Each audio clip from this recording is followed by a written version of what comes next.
The Threshold of Dreams. Before we step into the story, I want you to take a moment to settle into the space around you. Adjust your blankets until they feel like a warm, protective cocoon. Notice the weight of your body pressing into the mattress, supported and safe. Take a deep, slow breath in, feeling the cool air fill your lungs, and let it out with a soft sigh. Imagine that with every exhale, you are releasing a tiny piece of the day's noise. The voices, the tasks, the flickering screens, they are all fading into a soft, gray mist. You are moving toward a town where the clocks only strike when something beautiful happens. You are moving toward Oakhaven. In Oakhaven, the moonlight doesn't just shine, it lingers. It coats the cobblestone streets like silver paint, and the air always carries a hint of something ancient and sweet, a mixture of wood smoke, rain-drenched moss, and old parchment. This is a story about finding what was never truly lost. This is a story for you to carry into your dreams. Chapter 1: The Sanctuary of Broken Pages. Maya lived in a house that felt as though it had been grown rather than built. It sat at the very edge of the whispering woods, its walls covered in ivy that changed color with the moods of the sky. In the autumn, the house turned a fiery crimson. In the winter, it was a skeletal white. But now, in the heart of a long, lingering spring, it was a lush, vibrant emerald. Maya was a restorer of memories. While others in Oakhaven baked bread or forged iron, Maya sat in her attic studio, surrounded by the ghosts of 1,000 stories. She repaired old books, stabilized crumbling photographs, and reassembled letters that had been torn by time or regret. Her studio was a place of absolute quiet. Can you hear it? The only sound was the rhythmic tick-tock of a grandfather clock downstairs, and the occasional soft shush of a silk brush against paper. The air in the room was heavy with the scent of beeswax, lavender oil, and the dry, vanilla-like aroma of aging paper. Sunlight filtered through the circular window, casting long, golden, dusty beams that looked like paths to another world. One rainy Tuesday, when the clouds were the color of a bruised plum and the rain was performing a steady, hypnotic drumbeat against the roof, a stranger entered Maya's life. She heard the bell downstairs, a small silver chime that vibrated through the floorboards. She descended the spiral staircase, her footsteps muffled by the thick wool rug. Standing in the doorway was a man who looked like he had walked out of a stormy sea.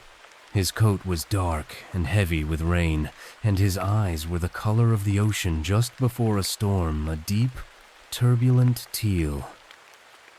"I was told," the man said, his voice a low, resonant hum that seemed to vibrate in the very air between them, "that you can fix things that the world has forgotten how to love." He placed a bundle on the oak counter. It was wrapped in oilcloth, stained by salt and time. As Maya carefully unwrapped it, her breath hitched. Inside was a journal, its leather cover scorched by fire, its pages swollen with seawater. "My name is Elias," he said softly. "I am an architect of bridges, but I have found a gap that I cannot cross. This journal belonged to my grandfather. He was the last keeper of the Starlight Lantern. They say that on the last page he wrote the coordinates of a light that never goes out, but as you can see, the ink has vanished." Maya touched the ruined pages. She felt the texture, the roughness of the salt, the fragility of the charred edges. "Ink never truly vanishes," she whispered, looking up at him. "It only retreats into the shadows. We just have to give it a reason to come back out." Elias looked at her. and for a second, the rain outside seemed to stop. In that small, quiet shop, surrounded by the scent of old wood and the sound of a ticking clock, a connection was forged, a bridge built not of stone or steel, but of curiosity and a shared silence. "Stay," Maya said, gesturing to the chair by the hearth. "The rain is not going anywhere, and stories like this, they require the night to be told." Chapter 2. The Alchemy of Shadows and Red Light. The days that followed were marked by a new rhythm in the house at the edge of the woods. Elias did not just leave the journal. He stayed to help, becoming a quiet shadow in Maya's studio. Have you ever watched someone work with absolute devotion? It is a peaceful thing to witness. Maya moved through her studio with the grace of a dancer.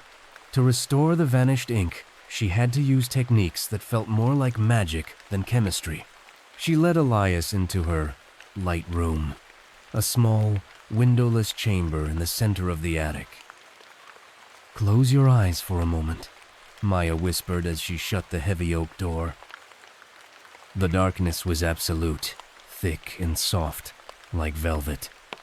Then, with a soft click, she turned on a single, low-wattage red lamp. The room was instantly transformed. The red light bathed everything in a deep, crimson glow, a color that felt like a warm heartbeat. It made the dust motes dancing in the air look like tiny sparks of fire. "In this light," Maya explained, her voice dropping to a soothing murmur, "the paper doesn't feel threatened. It relaxes, and when it relaxes, it gives up its secrets." They sat side by side at a long slate table. Between them lay the damaged journal. Maya used a glass dropper to apply a solution of distilled water and oak gall. Drip, drip, drip. The sound was like a tiny bell in the silent room. Elias watched her hands steady, pale, and stained slightly with silver nitrate. He found himself mesmerized by the way she breathed, a slow and rhythmic cadence that seemed to sync with his own. "Why do you do this?" he asked, his voice barely louder than a breath. "Why spend your life fixing what is broken?" Maya didn't look up, but a small smile played on her lips. "Because nothing is ever truly broken, Elias. It is only interrupted. When a story stops halfway through because a page is torn or the ink has faded, it leaves a hole in the world. I like to close the gaps." Elias reached out, his hand hovering over the charred edge of the leather cover. "I've spent my life building bridges of stone," he said softly. "They are meant to defy the wind and the water, but they are cold. This, what you do, it has warmth." As the hours passed in the red-lit room, the vanished ink began to reappear. At first, it was just ghostly outlines, faint, gray shadows of letters. But slowly, under Maya's careful touch, the words began to bloom like flowers opening in the moonlight. They were written in a sprawling, elegant hand. "To the one who finds the end of the world, remember that the light is not at the destination, but in the eyes of the one walking beside you." Elias felt a lump in his throat. He looked at Maya, and for the first time, the red light didn't feel like a tool. It felt like an invitation. Chapter 3. The Fragrance of the Midnight Lake. By the time they emerged from the studio, the moon had risen high over Oakhaven. The rain had passed, leaving the world washed in a silver, crystalline glow. The air was cool and carried the sharp, refreshing scent of pine needles and wet pavement. "Walk with me," Elias suggested. "My mind is full of my grandfather's words. I need to see the horizon." They walked toward the Blackwood Lake, a vast mirror of water that sat at the heart of the valley. The path was lined with ancient willow trees, their long, sweeping branches brushing against the ground like silk curtains. Swish, swish. The sound of the wind through the leaves was a gentle lullaby.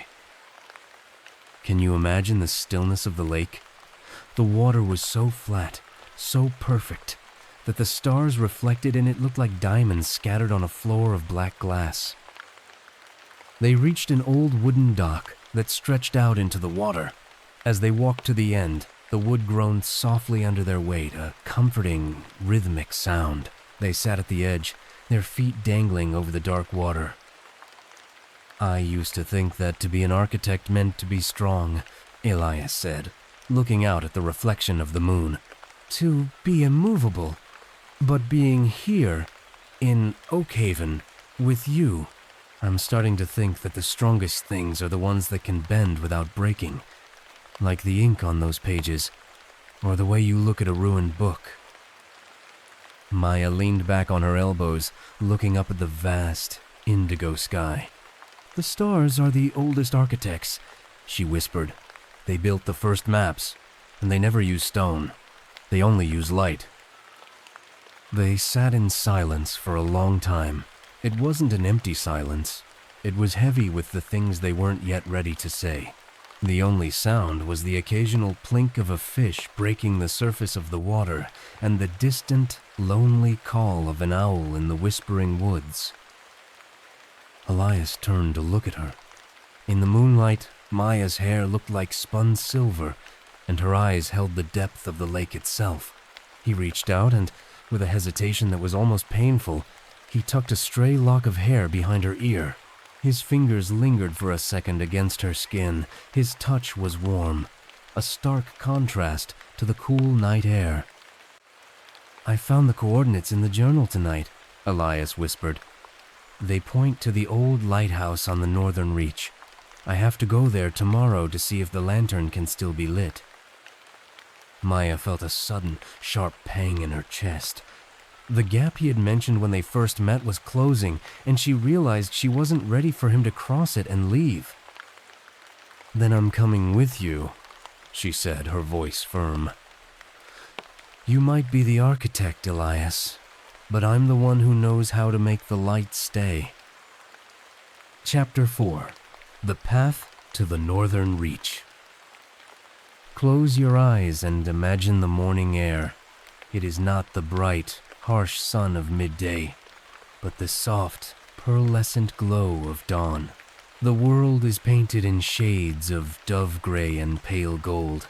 Maya and Elias left Oakhaven while the town was still tucked under its blanket of sleep. The only witnesses to their departure were the morning birds, whose songs were like tiny crystal bells ringing in the mist. The journey to the northern reach took them through the whispering woods and up along the jagged spine of the coastal cliffs. The path was narrow, carpeted with soft pine needles that dampened the sound of their footsteps. Thump, thump, thump. A steady, grounding beat. As they climbed higher, the scent of the forest began to change. The heavy aroma of damp earth and moss was slowly replaced by the sharp, invigorating tang of salt and wild rosemary. The air felt thinner here, cleaner, as if it had been filtered through the clouds. Look, Elias said, stopping at a break in the trees. Below them, the ocean stretched out like an infinite sheet of hammered silver. The waves didn't crash. They rolled, a slow and rhythmic pulse that seemed to match the breathing of the earth itself. Sss, roar, sss. The sound was hypnotic, a constant reminder of something much larger and more patient than human life. They walked in a comfortable silence, the kind that only exists between two people who have found a shared frequency. Elias carried the heavy leather journal in his pack, but he no longer needed to look at the coordinates. He was following a different kind of map now, one drawn by the pull of the horizon and the steady presence of the woman walking beside him. Maya watched the way the wind caught Elias's hair, and how he paused every now and then to touch the bark of a tree or the stone of a cliffside, as if he were silently conversing with the structures of the world. He wasn't just an architect of bridges. He was an architect of belonging. "We're close," he whispered as they rounded the final bend of the cliff. There, standing on a lonely finger of rock that reached out into the sea, was the old lighthouse. It was a tall, weathered tower built of white stone that had turned a soft cream over the centuries. It looked fragile against the vastness of the Atlantic, yet it stood with a quiet, stubborn dignity. It was the last sentinel at the end of the world. Chapter 5. The Heart of the Tower. The door to the lighthouse was made of heavy iron, pitted by decades of salt, air, and spray. Elias placed his hand on the handle, but he paused, looking at Maya. "My grandfather wrote that the light doesn't just show you where the rocks are," he said softly. "It shows you where your heart is hiding. Are you ready to see?" Maya reached out and placed her hand over his. Her skin was warm against his cool palm. "I've spent my life looking at the past through old paper, Elias. I think I'm ready to see something that's actually burning." Together, they pushed. The door groaned open with a deep, resonating sound, a sound of ancient metal waking up. Inside, the air was cool and smelled of stone, oil, and time. A spiral staircase made of wrought iron curled upward into the darkness like the spine of a great sea creature. Clink, clink, clink. Their footsteps echoed up the hollow tower as they climbed. With every step, the sound of the ocean outside became more muffled, replaced by the intimate sound of their own breathing. There were 112 steps, and by the time they reached the lantern room at the top, their hearts were beating in a fast, synchronized rhythm. The lantern room was a circle of glass, high above the world. The view was staggering, a 360-degree horizon where the blue of the sea met the blue of the sky in a line so perfect it looked like it had been drawn with a diamond. In the center of the room stood the great lens. It was a magnificent construction of hundreds of glass prisms arranged in a honeycomb pattern, but it was dull, covered in a fine layer of dust and sea salt. Maya stepped forward. She pulled a soft silk cloth from her pocket, the same cloth she used to clean the most precious photographs. "This is my part of the bridge," she whispered. For the next hour, time slowed down until it almost stopped. Maya and Elias worked together in the small, glass-walled space. Maya polished the prisms, her movements slow and deliberate, turning the dull glass into shimmering jewels. Elias cleaned the brass gears of the rotation mechanism, his hands sure and steady as he applied oil to the ancient teeth of the clockwork. "Do you feel the focus in the room? The way the world outside fades away when you are working on something with someone you love?" As the sun began to set, painting the sky in strokes of violet, copper, and deep indigo, the work was finished. The lens was once again a masterpiece of clarity. "Now," Elias said. He struck a match. The small orange flame flickered in the twilight. He reached into the heart of the lens and lit the wick of the great lamp.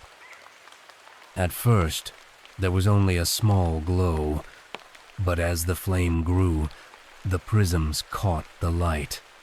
They multiplied it, bent it, and sent it screaming out into the darkness. The gears began to turn. Slowly, the great lens started its rotation.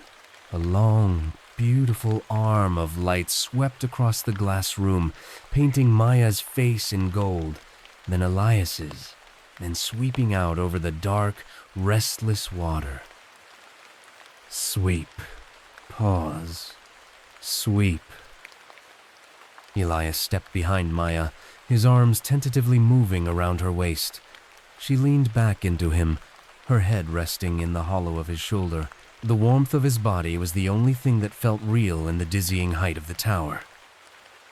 "He was right," Elias whispered into her hair. "The light isn't at the destination. It's right here." Maya turned in his arms. In the rhythmic flash of the lighthouse beam, Elias's face was a map of everything she had been looking for. She reached up, her fingers tracing the line of his jaw. "Then let's stay here for a while," she whispered. "Let the world look for us for a change." The kiss that followed was like the lighthouse beam itself, slow, inevitable, and capable of cutting through any darkness.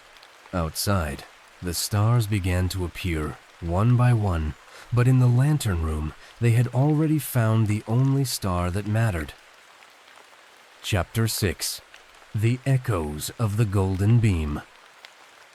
As Maya and Elias descended from the northern reach, the world seemed to have shifted on its axis. The light from the tower was no longer just a memory in an old journal. It was a living pulse, a golden heartbeat that cut through the coastal fog every night. Returning to Oakhaven felt like stepping back into a warm bath. The news of the lighthouse being relit had traveled through the town like a soft summer breeze. As they walked down the main street, the townspeople looked up from their gardens and porches, nodding with a new kind of respect. They didn't see a restorer and an architect. They saw the two people who had reminded the town how to look at the stars. The days that followed were filled with the quiet, domestic magic of a shared life. Elias moved his drafting table into the sun-drenched corner of Maya's studio. Can you picture it? The room was now a symphony of two different worlds. On one side, the delicate scent of Maya's restoration chemicals and the dry whisper of ancient paper. On the other, the sharp, clean aroma of Elias's cedar pencils and the rustle of vellum blueprints. They established a routine that felt as natural as the turning of the tides. Every morning, Maya would bring 2 mugs of steaming coffee, the dark liquid swirling with clouds of cream. They would sit on the porch, watching the mist rise off the whispering woods, talking not of the past, but of what they wanted to build next. "I've spent so much time fixing what was broken," Maya said one morning, her fingers curled around the warm ceramic of her mug. "I forgot how much energy it takes to dream of something that doesn't exist yet." Elias looked at her, his eyes reflecting the soft green of the ivy-covered walls. "Everything that exists once started as a dream, Maya. A bridge is just a dream of crossing over. A house is just a dream of staying." He reached for his sketchbook. He wasn't drawing the lighthouse anymore, he was drawing the attic. He was sketching a large, circular window that would look out toward the northern reach, and a series of built-in shelves that would hold 1,000 restored stories. He was weaving their lives together with graphite and ink. Chapter 7. The Architecture of a Shared Breath.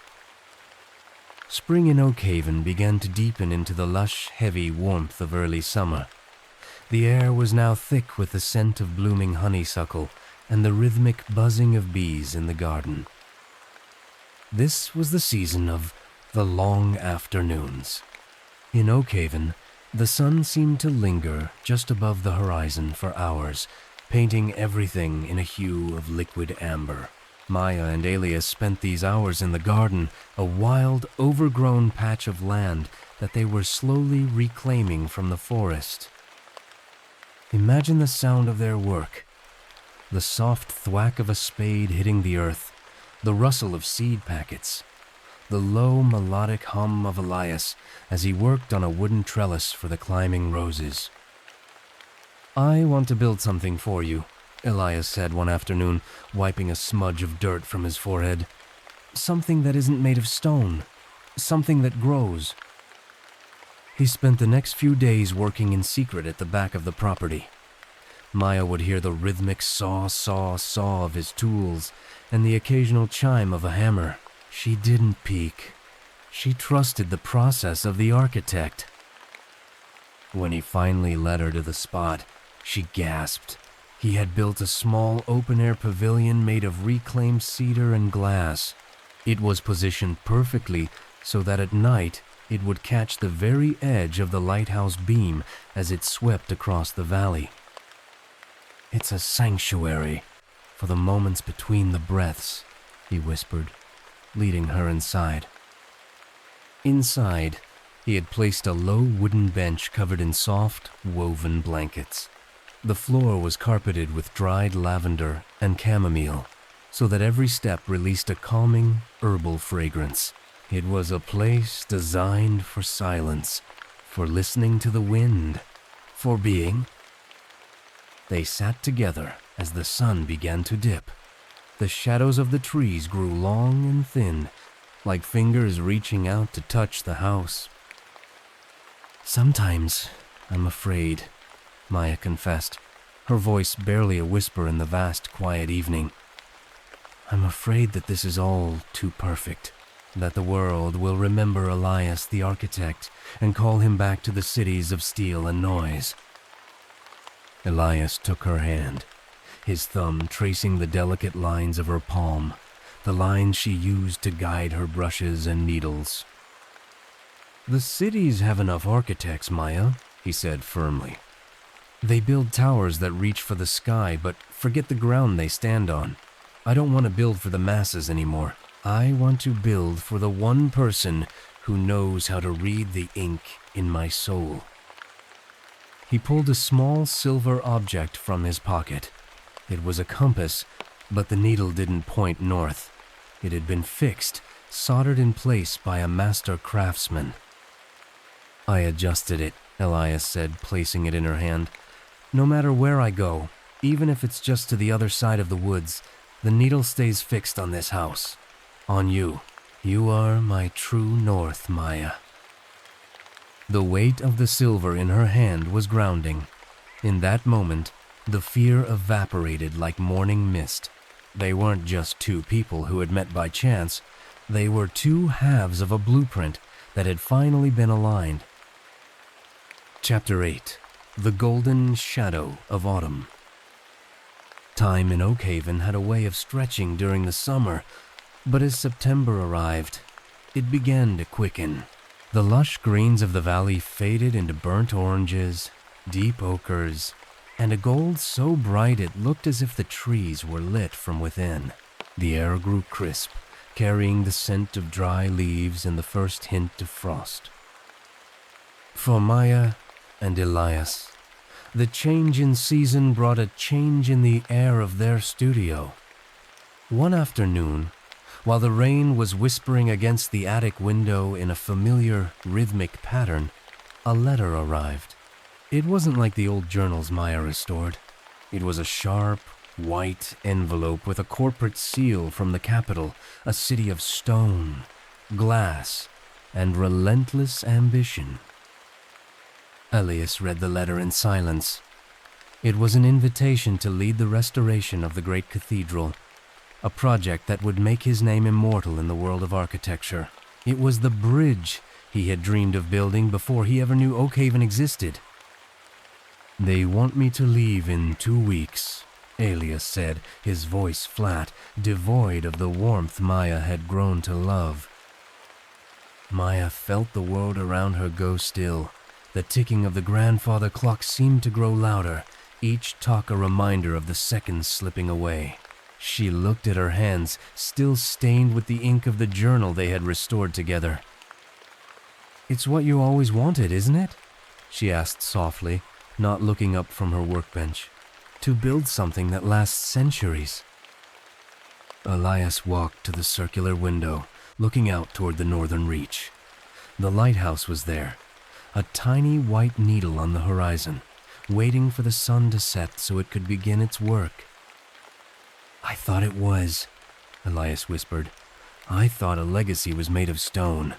But stones don't breathe. They don't smell like lavender and old paper. They don't look at me the way you do when the morning mist is still on the trees." The tension in the room was like a thin wire pulled taut.